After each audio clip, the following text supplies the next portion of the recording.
Just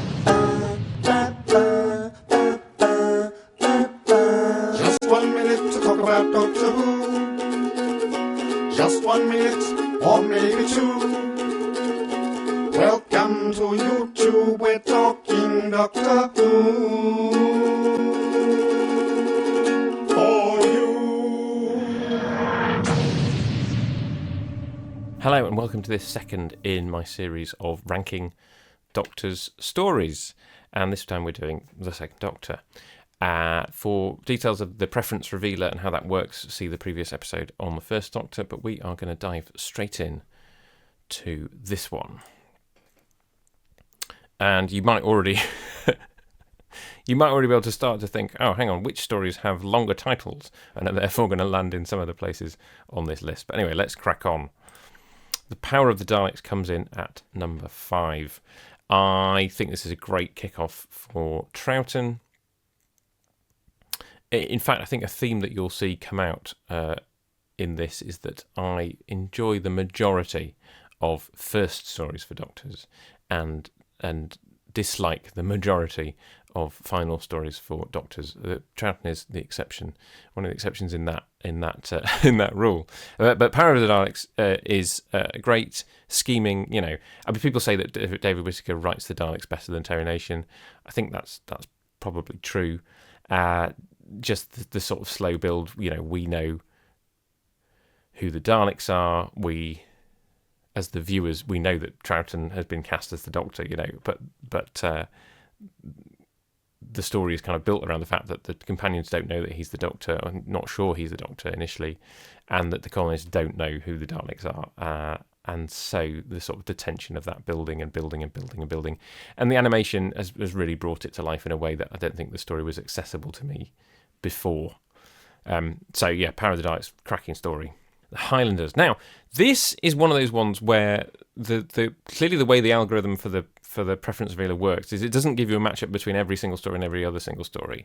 In some cases, it gives you a matchup, and then once you've said yes or no to a particular story, or you know, this one's better than that one, it might then put this in a particular place. And I remember it only asked me about the Highlanders once, because it clearly found where it was going to sit. So I'm slightly surprised that this is this low. That's a roundabout way of saying that, because I'm generally a fan of historical stories, and you know, James, it's the introduction of Jamie, and there's some great stuff for Polly to do with Algernon and Finch. The Doctor Troughton is still figuring out who he is as the Doctor. There's some great stuff in it. So I'm slightly surprised that this has come down this low. I think if I'd been asked by the preference revealer a few more times, did you like this story better than that story, I think it might have ended up slightly higher up. The Underwater Menace. I think, you know, even with the second episode having reappeared and it having been animated, I think this is a reasonable place for it. Maybe this is just, you know, the Troughton era is very, very strong. I put my meh line for Hartnell about sort of 2/3 of the way down his oeuvre, and I would say that I really love the Hartnell era. You know, and there's a lot to like about the Underwater Menace, but there's just a lot of stories that are better than it. And it might improve again upon other episodes reappearing. Moonbase. Now, having said what I said about the 10th Planet, and the Moonbase is essentially that story again, but set on the moon, you know, with the Gravitron instead of the Z-bomb. But the big difference is that you like everybody. Well, I like everybody in it. You know, it's like they've gone, how do we make this different from the last one? Okay, you get the redesign of the Cybermen to that kind of more familiar 60s version. But I like everybody in it. You know, I like everybody in it. Also, this was an early exposure. So as I said in my last episode, there's some heavy nostalgia involved in this. But yeah, Cybermen the early years was a tape that I picked up very early on. Have very fond memories of kind of watching it with the VAM essentially in between the stories, and it helps in the way that the Crusade is hampered by only having 1 and 3. It really helps that we have 2 and 4, so you get the climax of the story, and the animation really does a really good job of kind of filling in the gaps. But I think yes, the big difference is that I like everybody in it. And the Cybermen just work as the sort of this menacing presence in the background for most of the story. So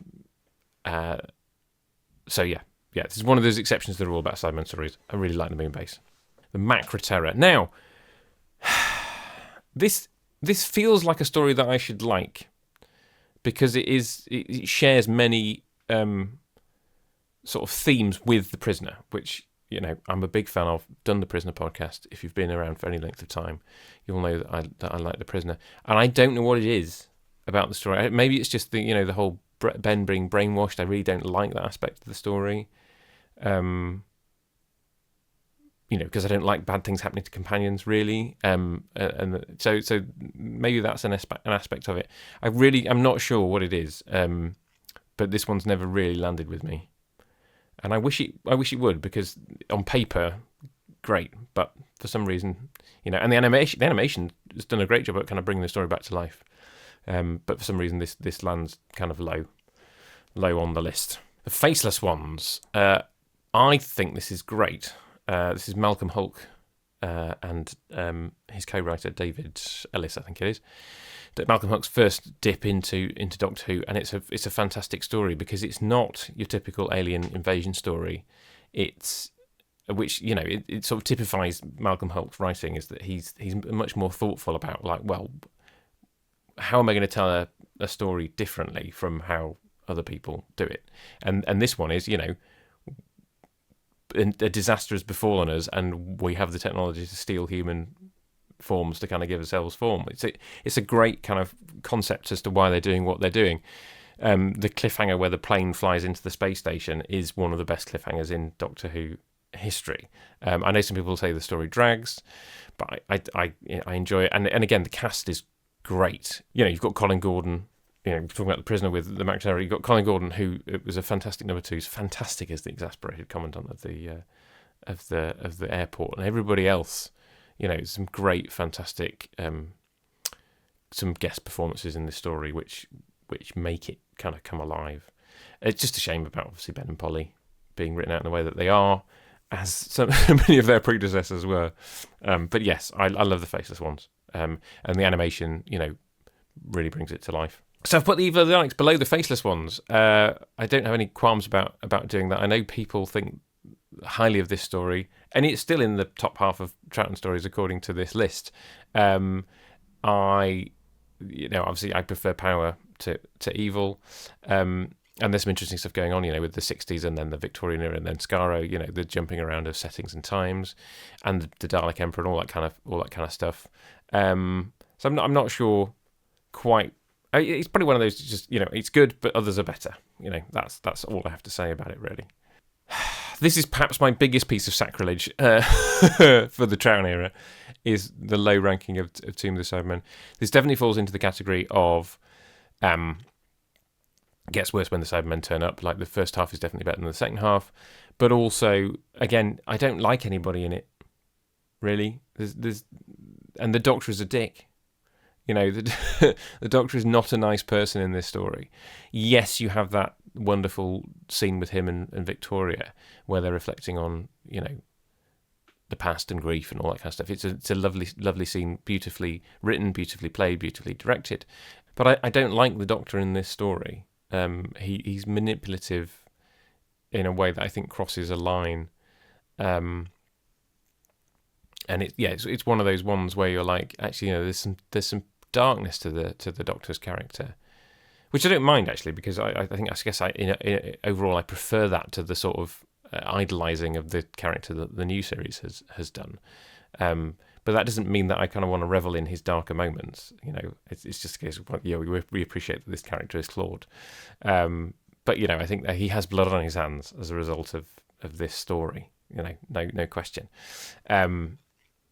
So yeah.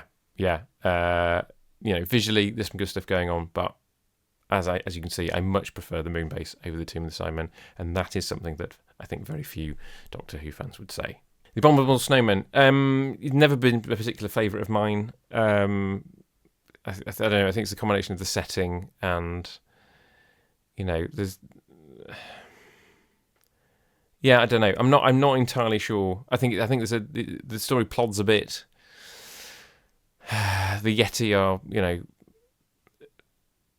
not that threatening for a decent amount of the story. Yeah, Padma Sambhavar is a fantastic villain in it. The performance of being possessed, not possessed, and all that kind of stuff is great. But there's just a lot of toing and froing from the monastery up to the mountain back again, and yeah, it doesn't quite land for me, this one, I'm afraid. Ice Warriors, number 11. This is the midpoint of the Troughton ranking from 1 to 21. I like the Ice Warriors. I read the book quite early on. The VHS is one of the ones that I still have. Is one of my examples of a VHS tape that I still have. So I like it. I know, again, I suppose you can accuse it of some of the things I just accused the Abominable Snowman of in terms of it plodding along. But I like the dilemma at the heart of it, the computer versus the human mind. And then the Ice Warriors kind of being their ruthless selves, and having been woken up from thousands of years. And the Doctor's great in it, becoming the scientific advisor to this place. And, Peter Sallis. I've always loved Wallace and Gromit, so having Peter Sallis in it as well is fab. I think it's one of those ones where I like the cast. The cast worked really, really well together, and even with the 2 missing episodes, it's a great piece of Doctor Who. The Enemy of the World. I think this is as high as it is. As many fans would say that when it came back, we reassessed it. I think I'd always liked it though. Again, having read the book first. So I wasn't one of those people that was judging it just on the episode that survived, because obviously the episode that survived probably is still the worst episode of the story. Guarding a man in the corridor. But the whole story, and the fact that it takes that such a bit bonkers kind of turn in the middle of the story where Salamander descends Virgil Tracy style into the bowels of the earth, and you're like, what's going on? It's like that, and then the twist in Invasion of the Dinosaurs are both 2 of the best left turns of a story where we kind of go, how is this 6-parter going to play out? Oh well, we've got this whole other thing going on that you didn't realise the story was about until that point. But yes, certainly elevated by the fact that it is now complete. And the Web of Fear did the reverse, we all loved episode 1. I still love episode 1. Episode 1 is a great episode. But the when it came back, it was like, oh yeah, well, this isn't the masterpiece that everybody said it was. It's still good, it's still making it into the top half of my list. And it's still better than its predecessor, The Abominable Snowmen. It has all those things going for it. But it's not. It didn't quite live up to the promise that it had when it was missing, which is a shame, unfortunately. And it would be nice. I've not seen the animated episode 3 because everybody said it was so bad that I've just never bothered with watching that. Fury from the Deep. Now this was a cassette tape. This was one of those ones that was released on cassette tape, and the audio.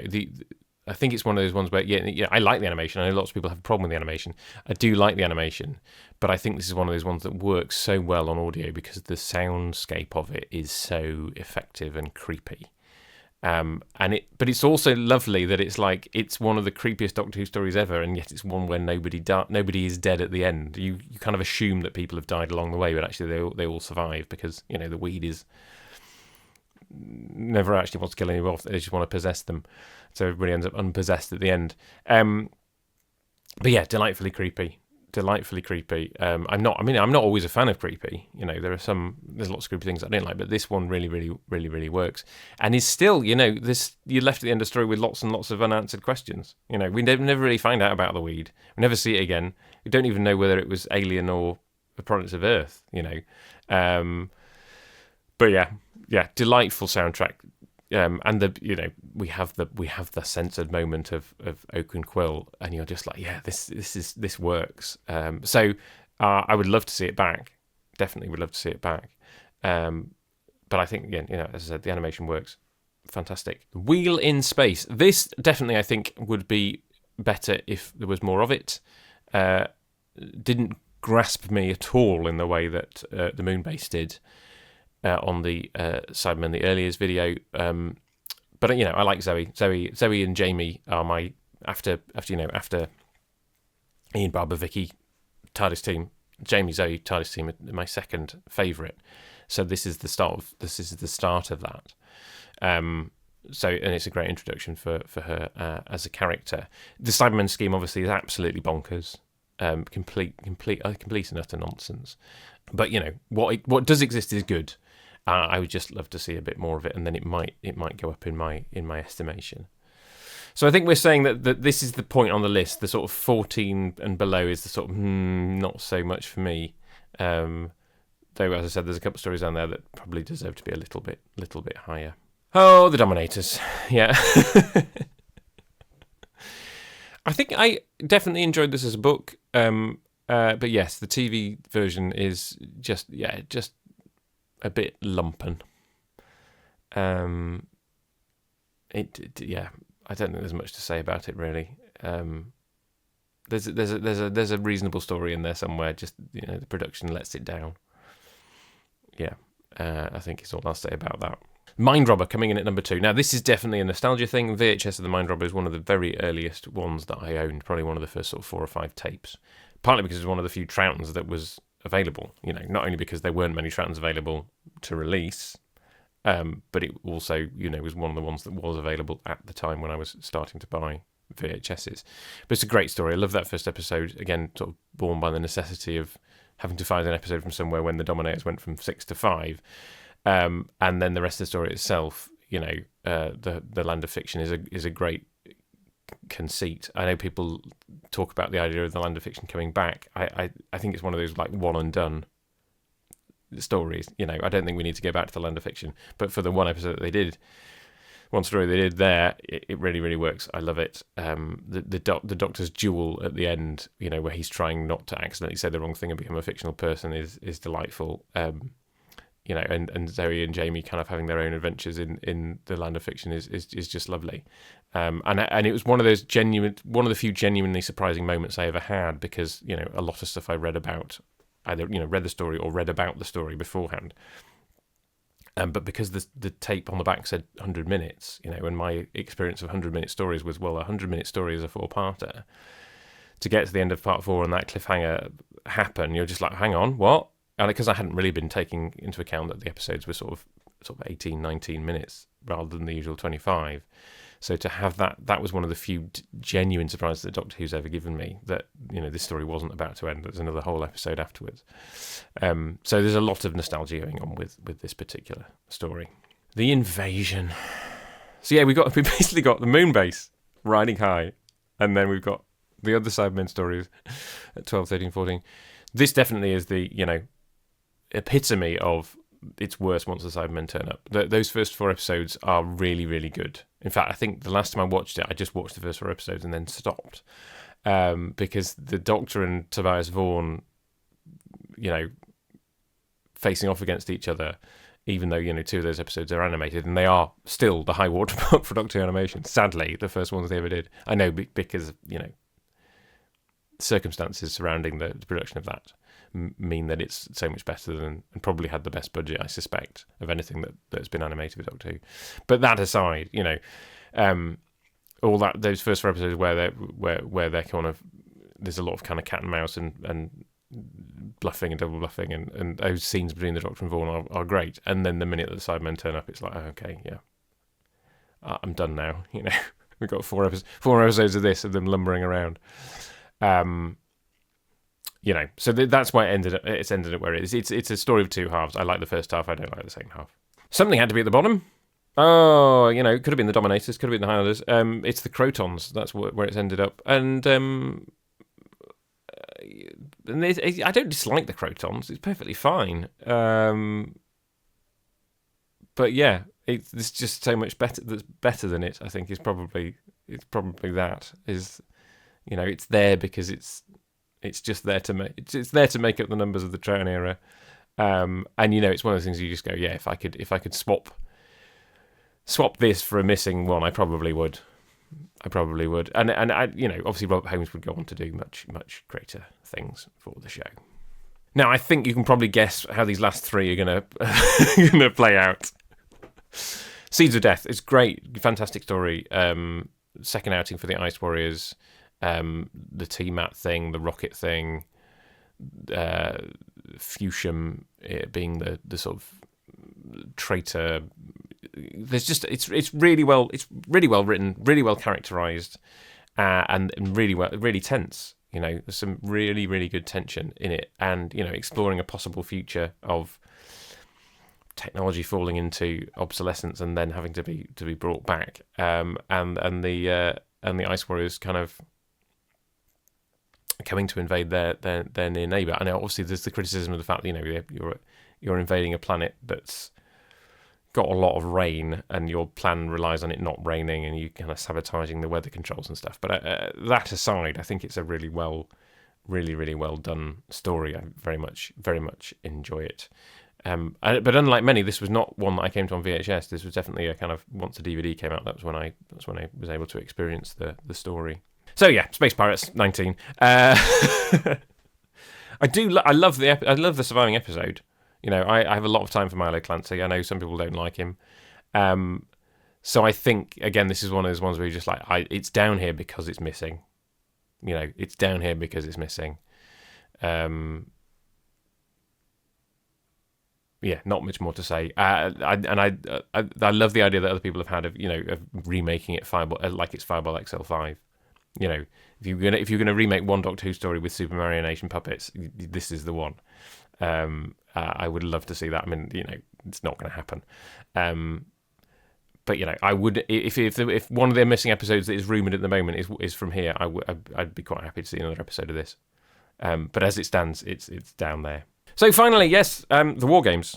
And my contrariness in this, I suppose, is by saying that like episodes 1 to 9 are fantastic, and episode 10 I don't particularly care for. Mainly because of the effect that it then has on the rest of the series, not in and of itself, I suppose. In and of itself, it's a great end to the story, because it's that thing of the Doctor going, I've finally come across a problem that I cannot solve myself, and I have to call in my people. And you know, the War Chief and him having that kind of thing, and he's sort of resolute that, you know, he has to do this.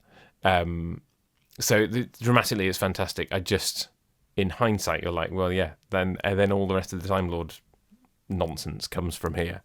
And a lot of it I could do without. But the War Games itself, love it. Absolutely love it. Again, this is nostalgia. This was a very early thing. The blue tape, the red tape, you know, because it wasn't in one of those double boxes. It was two separate tapes for some reason. Don't know why. You know, and so, you know, watching this over a week's holiday with my family as we did, you know, it was absolutely epic. Love all the characters. Love the running around. I don't care that it's 10 episodes. You know, I love that it's 10 episodes because you just get more and more of it.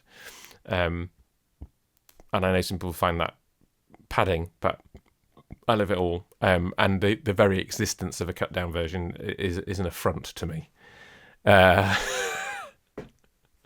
You know, please stop. Don't do colorized cut down versions of 60 stories. We don't need them.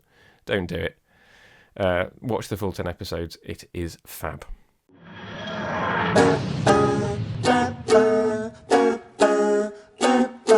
Just 1 minute to talk about Doctor Who. Just 1 minute, or maybe 2.